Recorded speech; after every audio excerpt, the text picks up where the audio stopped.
Hello and welcome to your class of economics. In earlier class we have studied about the intermediate goods and final goods. Now today we are going to start with the topic that is component and concept of consumption expenditure, and we will also study about the investments. So what are they? So let's begin. Consumption expenditure, concept and component of consumption expenditure. When we talk about the consumption expenditure in the macroeconomics, then consumption expenditure means aggregate consumption expenditure.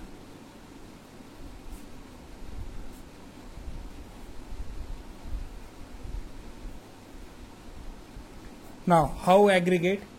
See, consumption expenditure refers to aggregate consumption expenditure in the economy.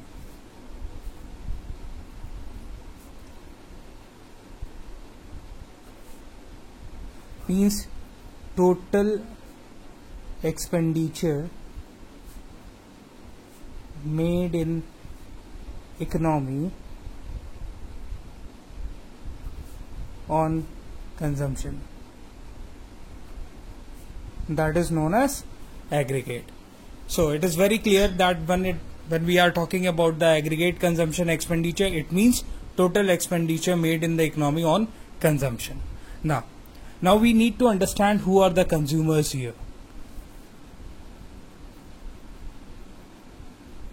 So under consumers, three things come. One is household. Second, the government. Now I will tell you that how government is an consumption, how government does the consumption. Then non-profit organizations. So when we are talking about the households, we are talking about the group of individuals or the people, or we are the people who comes under the households. So we are making consumptions. Okay, under the government, different public sectors are companies are there, government companies, or government is purchasing different thing and giving to the people, like government purchasing goods for the military people for their consumption, their safety and all.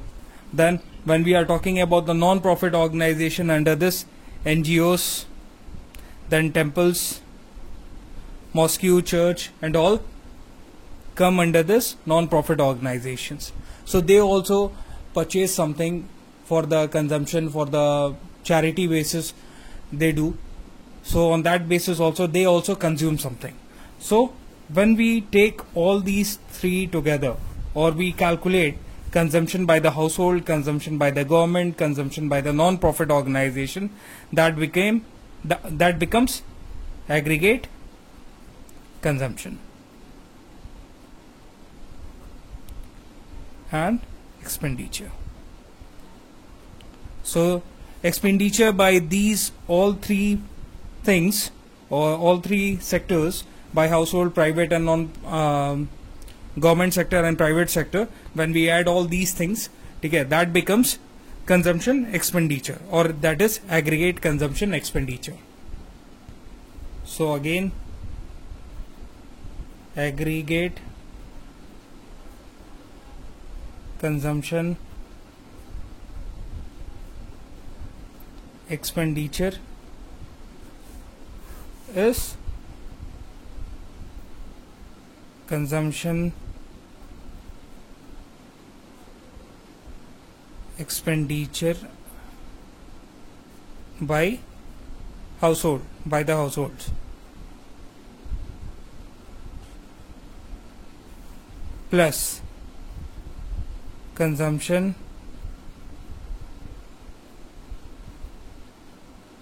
expenditure by the government plus consumption expenditure by the non-profit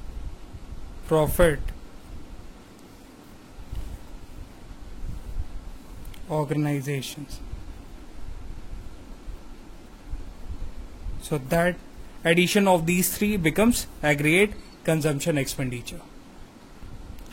Now we talk about the concept and component of investment.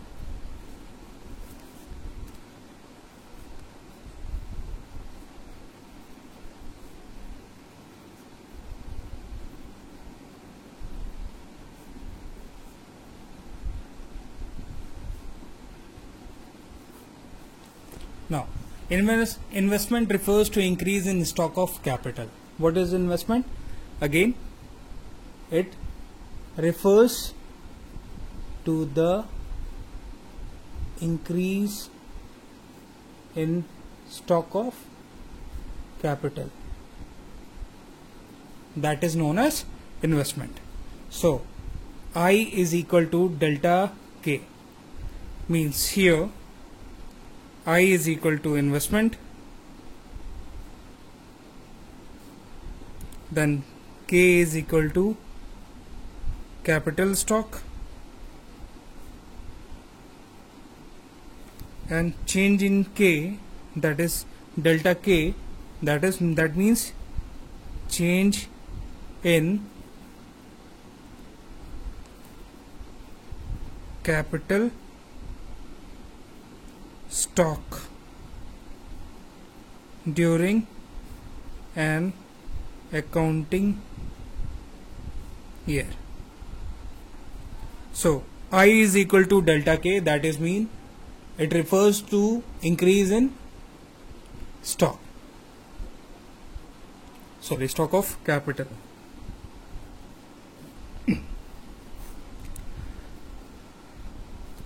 Now investment is also defined as capital formation. Now, what is capital formation? The definition is change in the stock of capital is called capital formation. Now if we talk about the definition of investment, it means, or it refers to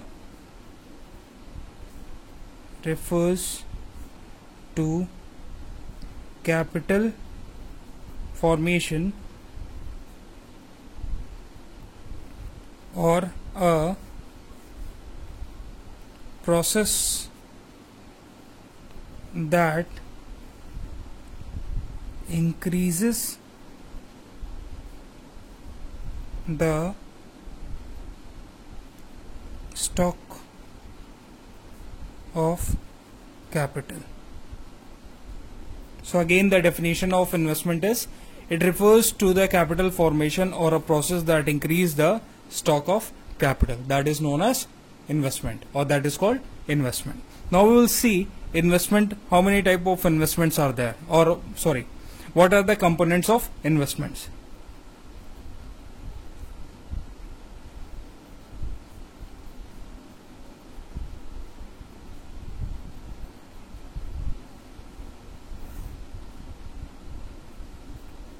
First one, fixed investment. That is number one. Second one,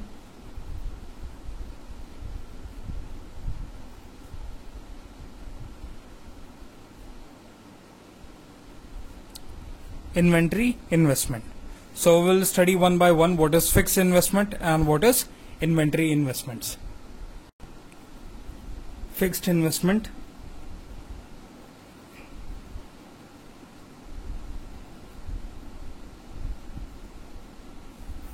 Okay, fixed investment refers to increase in stock of fixed asset, and fixed assets like plants and machineries.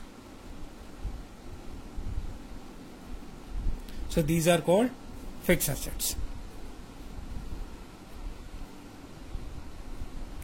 Of producer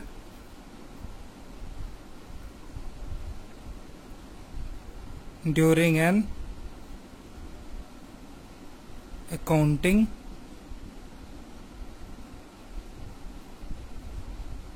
year. So what are the fixed investments?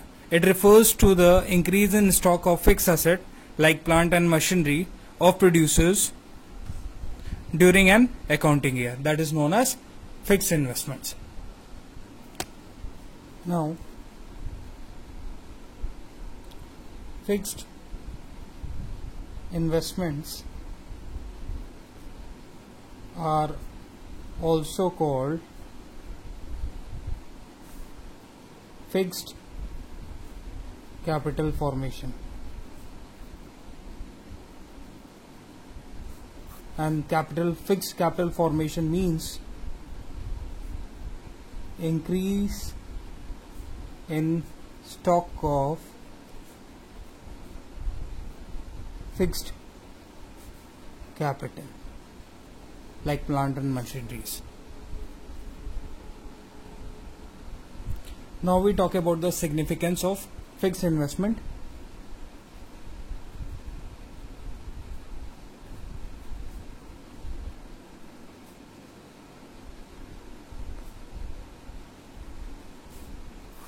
So, first one,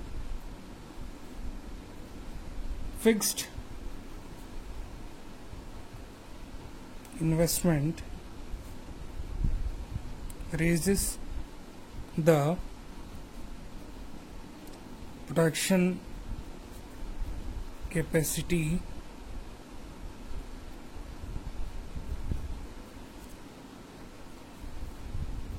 the producer,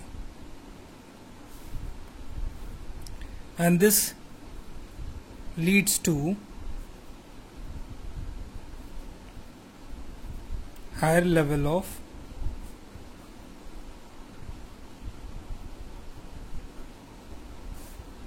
in economy. Then third, what will happen? High level of output because of fixed investments.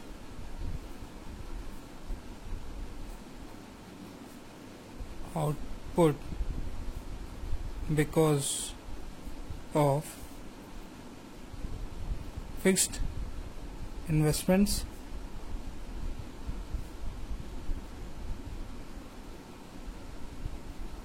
leads to higher rate of economic growth. So, fixed investment raises the production capacity of producers. If the fixed investments are increasing with the producers, then their capacity of production will rise, and this will lead to higher level of output in the economy. Now, if they are having more and more production units, now they will be able to produce more. So level of output will also increase. And if they are increasing the level of output, what will happen? The higher rate of economic growth will be there. Now that fixed investment will lead to higher rate of economic growth. So these are the three significance when there is a fixed investment. Now we talk about the inventory investment.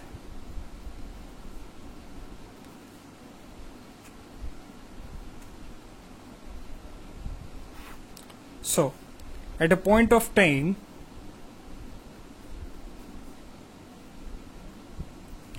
producer or producers hold some stock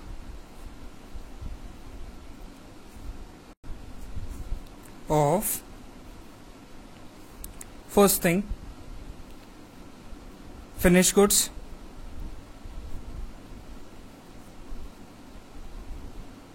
Why this finished goods? Because they are unsold. Second, semi-finished goods.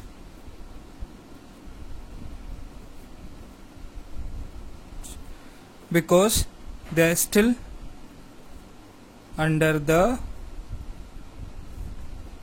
process of production. Okay, so that is why semi-finished goods also will be with the producers. Now with third, raw materials. Now these three are to be known as inventory stock. So at the point of time, producer holds some stock of, first one, finished good, that is unsold in the market or that is still with the producers. Now second thing, semi-finished goods means still production of some goods are going on, so it is under the line of production or under the process of production. That is why semi-finished goods, and raw materials from which goods are being made. So these things will be there. So when we take these three, 1, 2 and 3, finished goods, semi-finished goods and raw material, and these things all together becomes the inventory stock. So now we talk about the significance.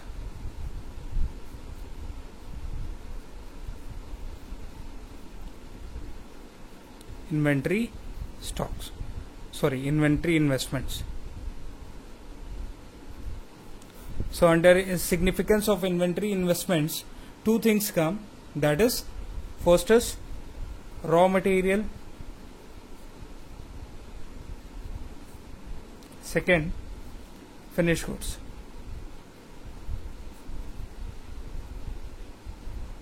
So first we will talk about the raw material. So first significance of raw material is to ensure uninterrupted supply of, or to continuous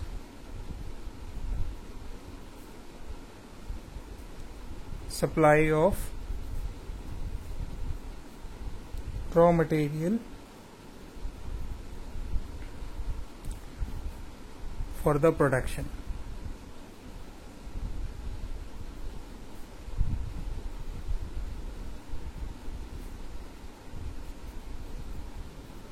Goods. Second, we are talking with enough stock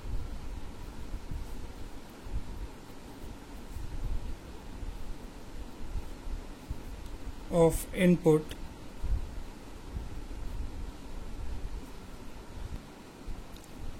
the producer can avoid day-to-day purchase of raw material from the market. So when we are talking about the significance of raw material in inventory stock, then there should be a continuous supply of raw material or for the production of goods. So means that if it ensures the uninterrupted supply of inputs to the producers. Means if you are having a sufficient raw material, you can continuously busy yourself with the production. Means if you are a producer, then if we talk about the second point, with the enough stock of input, or if we are having enough stock of raw material, then we are able to continuously focus. Then we will be able to continuously focus on the production purpose only, or production process only. So we need not to go daily to the market and to purchase the things for the production. Okay, so whenever we are producers, if we think like a producers, so we need not to go daily in the market and purchase raw material for the production purpose. Now second, finished goods. So stock of finished goods helps the producer to meet future demand. So stock of finished good helps the producer to meet the future potential demands. Now we talk about the desired inventory stock. So what is desired inventory stock? It refers to planned inventory stock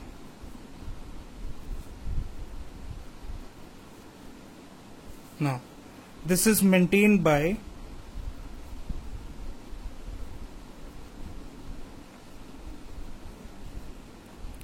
the producers to meet future demand. So what is desired inventory stock? It refers to the planned inventory stocks or planned by the producer, or this is to maintain by the producers to meet the future demand. That is known as desired inventory stock. Now we talk about the undesired.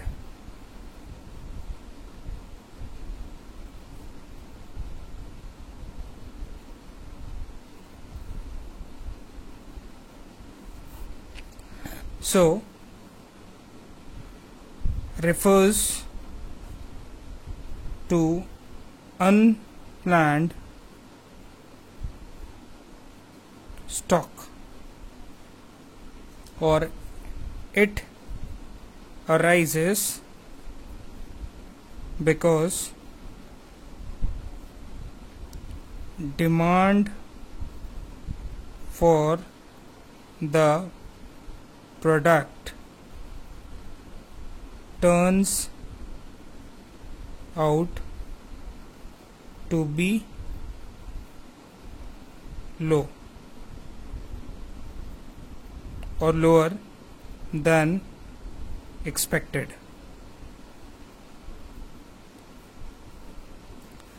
So whenever this and this leads to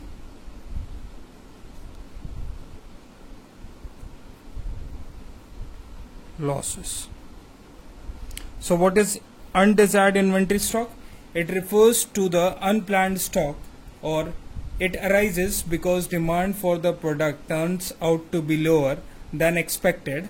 This leads to loss. So sometimes this happens that the producer thinks that the whatever amount of raw material he has purchased, think that it will be they will be able to produce and sell the good in the market.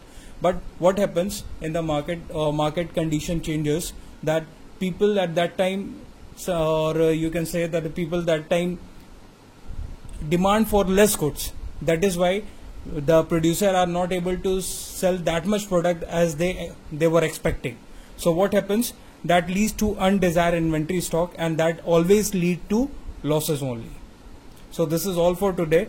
We will meet up in the next class. Till then, thank you.